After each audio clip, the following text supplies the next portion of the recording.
Bismillahirrahmanirrahim. Assalamualaikum warahmatullahi wabarakatuh. Selaku moderator dari presentasi analisis gangguan konsentrasi pada peserta didik berkebutuhan khusus slow learner di SMK Negeri 8 Makassar serta rekomendasi intervensi edukatif. Nah, presentasi ini merupakan hasil dari observasi dan wawancara yang kami lakukan terhadap salah satu peserta didik berkebutuhan khusus di SMK 8 Makassar. Fokus utama kajian ini adalah menganalisis bentuk gangguan konsentrasi yang dialami si dalam konteks pembelajaran serta bagaimana dukungan sosial, peran guru dan kondisi lingkungan sekolah turut memengaruhi proses belajarnya. Nah, untuk penjelasan lebih lengkap, saya serahkan kepada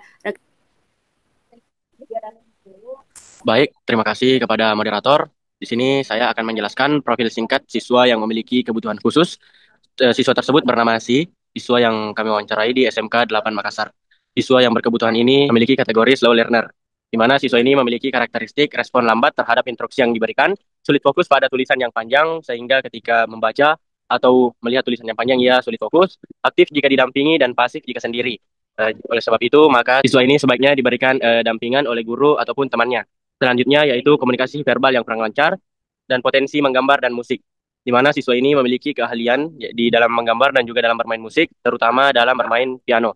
Dia telah ikut beberapa kegiatan lomba piano. Siswa ini juga memiliki latar belakang keluarga yang broken home dan kondisi emosional yang tidak stabil yang mengakibatkan kondisi mental siswa tersebut semakin terpuruk. Dan itu saja yang sempat saya sampaikan. Selanjutnya saya kembalikan ke moderator.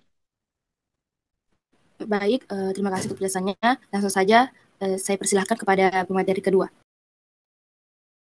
Baik, terima kasih atas kesempatan yang telah diberikan. Di sini saya akan menjelaskan terkait hasil observasi kegiatan pembelajaran di kelas. Observasi dilakukan di salah satu kelas praktik kecantikan di SMK Negeri 8 Makassar dengan fokus pada satu peserta didik berkebutuhan khusus kategori slow learner yang selanjutnya disebut dengan C.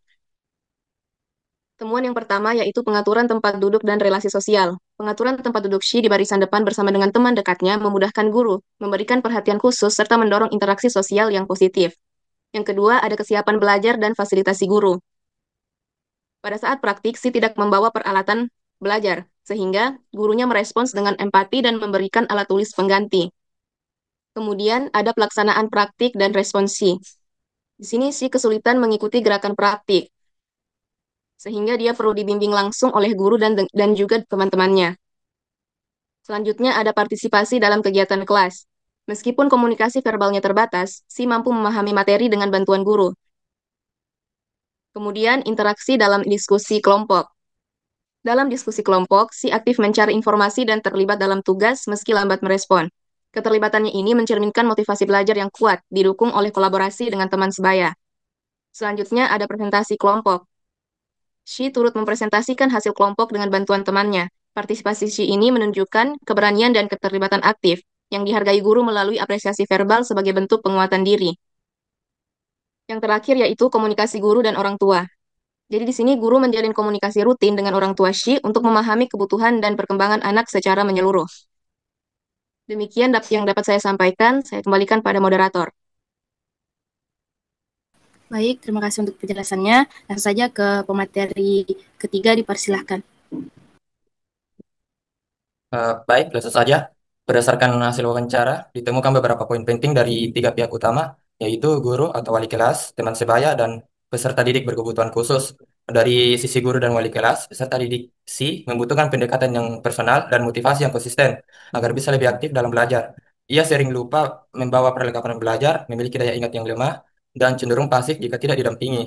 Meskipun demikian, si akan aktif jika dibantu oleh teman dan menunjukkan usaha dalam memahami materi. Ia juga memiliki kesulitan dalam bersikap asertif.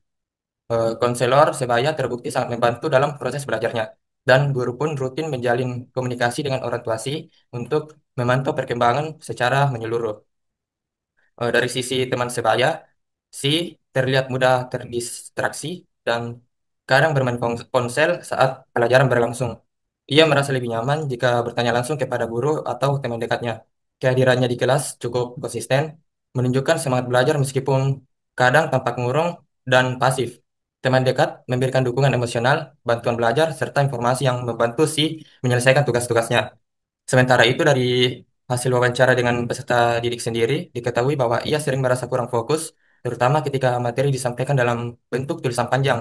Oh, sebagai bentuk pelampias saat tidak memahami pelajaran, si biasanya menggambar untuk mengurangi stres. Ia merasa sangat terbantu oleh dukungan sahabat dan menganggap lingkungan kelasnya cukup mendukung.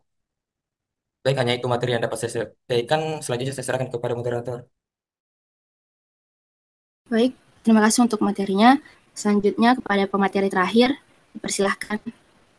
Terima kasih moderator atas kesempatannya. Saya akan menjelaskan mengenai rekomendasi intervensi edukatif. Setelah beberapa observasi yang telah kelompok kami lakukan, ada beberapa rekomendasi yang dapat kami berikan. Yang pertama ialah menggunakan strategi pembelajaran visual, yaitu tenaga pendidik disarankan untuk menggunakan pembelajaran pendukung dengan media visual seperti diagram atau video singkat untuk membantu peserta didik ABK memahami materi. Karena peserta didik ABK yang dapat lebih responsif terhadap informasi yang diberikan terhadap secara visual sehingga pendekatan ini dinilai dapat meningkatkan konsentrasi dan daya serap belajarnya. Yang kedua adalah mempertahankan posisi duduk strategis. Posisi duduk peserta didik ABK saat ini dekat dengan guru kami nilai perlu dipertahankan karena hal tersebut dapat membantu untuk meningkatkan fokus, memudahkan pemberian perhatian langsung, serta mengurangi gangguan dari lingkungan kelas. Hal ini juga mendukung interaksi yang lebih efektif dalam proses belajar. Yang ketiga adalah memberikan pemahaman tentang sikap asertif. Guru BK, wali kelas, ataupun guru mata pelajaran perlu membimbing peserta didik ABK agar mampu bersikap tegas namun sopan, seperti belajar mengatakan tidak pada permintaan yang merugikan peserta didik. Ini penting untuk meningkatkan kepercayaan diri, kemandirian, dan juga kemampuan mengambil keputusan yang sehat dalam belajar maupun pergaulan. Lalu, rekomendasi yang terakhir adalah pemberdayaan dan pelatihan guru untuk pendidikan inklusif, yang dimana guru mata pelajaran dan wali kelas perlu diberdayakan sebagai pendukung utama peserta didik berkebutuhan khusus melalui pelatihan ringan. Kegiatan ini dapat difasilitasi oleh Dinas Pendidikan ataupun bekerja sama dengan pihak SLB dengan materi meliputi strategi pembelajaran adaptif, pendekatan individual, dan juga komunikasi empati. Dengan bekal ini, guru diharapkan mampu menciptakan lingkungan belajar yang inklusif dan responsif terhadap kebutuhan peserta didik. Itu saja yang dapat saya sampaikan. Saya kembalikan ke moderator. Baik, terima kasih untuk semua materi yang telah dipaparkan. Nah, dari hasil observasi dan wawancara yang telah kami lakukan, kami dapat simpulkan bahwa gangguan konsentrasi yang dialami peserta didik berkebutuhan khusus bukan hanya berdampak pada aspek akademik, tetapi juga pada interaksi sosial dan kemandirian belajar. Namun dengan pendekatan edukatif yang tepat, strategi pembelajaran yang tepat, serta dukungan emosional dari guru dan teman sebaya, potensi mereka tetap dapat dikembangkan secara optimal. Nah, itulah presentasi dari kelompok kami mengenai analisis gangguan konsentrasi pada peserta didik berkebutuhan khusus slow learner di SMK Negeri 8 serta rekomendasi intervensi edukatif. Demikian, wassalamualaikum warahmatullahi wabarakatuh.